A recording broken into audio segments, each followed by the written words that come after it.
Bonsoir à tous, vous êtes bien sur Headbanging TV et aujourd'hui je suis avec Therion, avec le fondateur de Therion. Hello, how are you? Fine, thank you. It's getting very hot here, but... Yes, yes. May I just, can I ask you to speak really on the microphone? It's a cheap one, so you have like a SM58 on your mouth. Right. Okay, first questions. How are you now today? Very hot, but It's how do you very feel? warm, especially in this bus. It's like a sauna, but, you know, we'll manage. Yeah. And how do you feel at some things like 2 or 3 hours before your show? How do you feel it? Nothing special. We do over 60 shows on this tour, so it's just normal. It's like, how do you feel before you eat breakfast every day? It's just, you know, we enjoy being on stage a lot, but the time before, you know, 5 minutes before, 1 hour before, 10 hours before makes no difference. Okay. And yesterday you were in Germany. How was the trip? Well, Germany is a safe bet. It's always a good audience there. Used to be the mecca of heavy metal back in the days, but I guess the scene has gone down there quite a lot since the 90s, but it's still a good show when you play there. And are you ready to do a good show here too? Yes, of course. We always do a good show. Really good. It's going to be cool.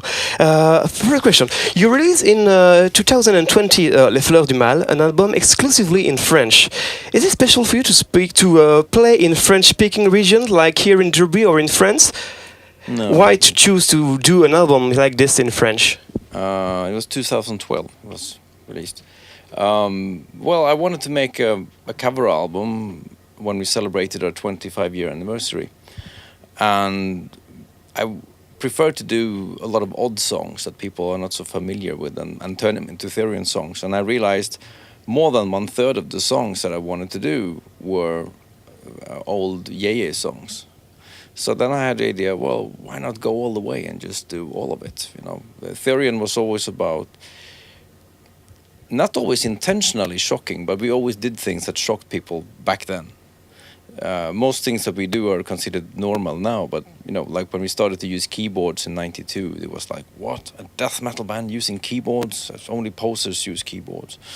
And when we started to use influences from Middle East, like Persian scales and so on actually a little bit also in '92, but on a wider scale in '93, people said, look, fucking camel music, fucking kebab music, and you know, it was shocking back then, and we mixed heavy metal into death metal, which was completely no back then. Now it's totally normal.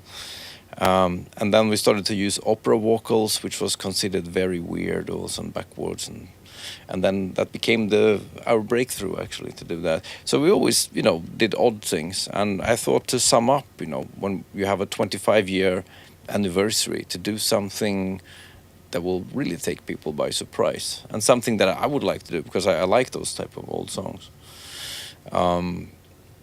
So that's how the idea came about, and of course it was a big shock. Half of our fans hate it, but that's how it is, you know. I like when things cause emotions. You know, the worst thing that could possibly happen is that, for me, is that you just release another record and nobody cares.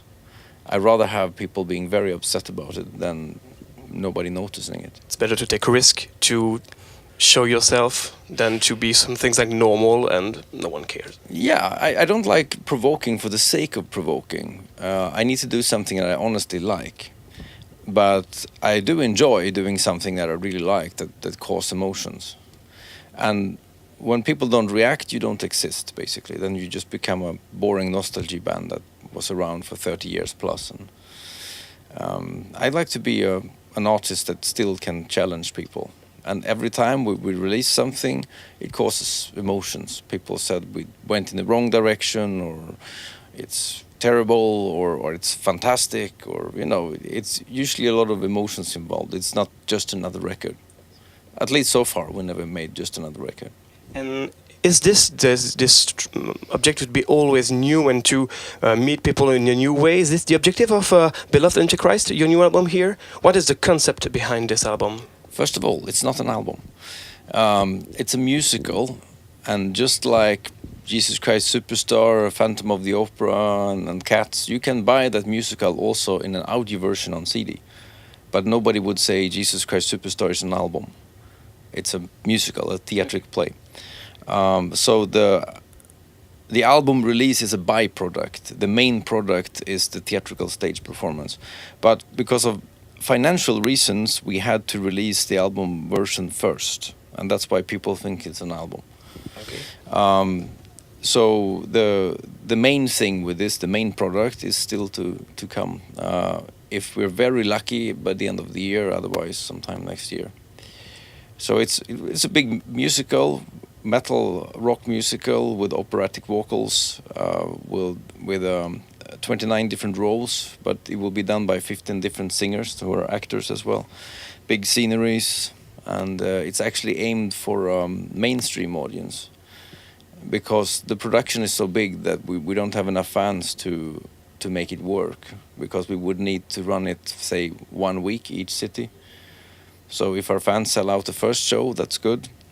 Maybe we even buy some tickets for the second one, but we're gonna have to sell out 4 shows to make this work financially. So we need a production company who are making musicals, and it's a challenge, because what we do normally, we rely on our own fans and we know them very well. And now all of a sudden we need to sell something to a mainstream audience who doesn't know who Therion are and who don't give a shit who Therion are, because the people who go and see a musical, they do it in the same way as you would go and see a film at the cinema. You see a movie, you don't care who the director is, unless it's some very special. Okay, it's a new Spielberg movie, so maybe people that are fans of Spielberg will see it. But 99% of the movies that are launched in the cinema, the people don't know who directed it, and they don't give a shit. It's just an evening of entertainment. So it's a very new territory in marketing for us there. Normally, I totally hate to call things product. Like a record is something very special to me. I hate the word product. But in this case, it really is a product, because we need to market it. Support the real project. We need to market it to certain customer groups. And then all of a sudden, it's like anything you sell. Except it's a very good product. And can you give us a little story about the creation of this album? Can you explain how it's happened? How do you create it? How and here with the next move of this huge live creation? How have you done this album? Have you wrote all the actor part, or have you done first the music and then decide what's gonna happen? Well, we had a story first, but we kind of developed things as we were going with it. It started with me wanting to write a classical opera in, I think it was 2003, or could have been 2002. And I wrote on that for a couple of years, but I wasn't able to complete it because I'm a little bit damaged from rock music. I need something interesting to happen all the time. And in classical music, there's a lot of music just bridging the highlights. And I felt I had a problem to write that, at least longer or bigger quantities of that type of music. So I ended up not completing it. And in 2012, I thought, let's make a Therion opera instead of a classical opera. So I started to rearrange some of the material, and we started to write new material. And then we already had the main story. But we did make changes as we were writing, because we realized that, okay, this part of the story doesn't work. We need to rewrite it.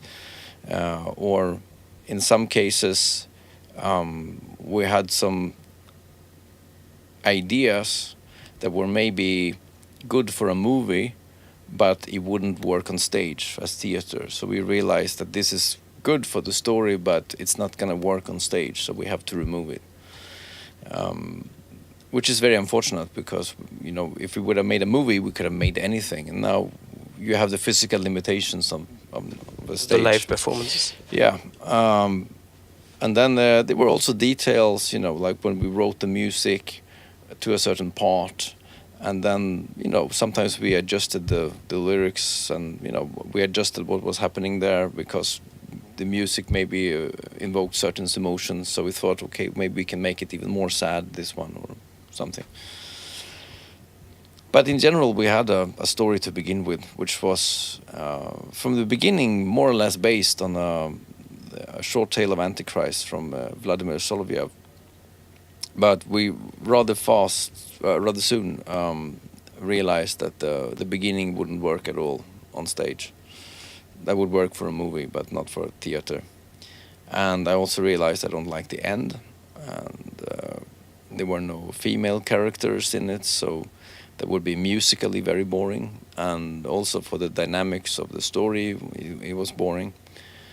So we started to rewrite pretty much everything, and there are 3-4 scenes that are kind of identical to the book. So it's partly based on it. And of course, the overall story is inspired from the book. So our story wouldn't exist without the book, obviously. But in the end, the final product is quite different from the book. If you read the book and you will watch this, you will recognize certain parts, but it's pretty much a different story. You make your own version of it. Yeah. And the author has been dead for more than 70 years, which means literally it's free of copyright, so you can do pretty much what you want. Whatever you want. Yeah. Okay.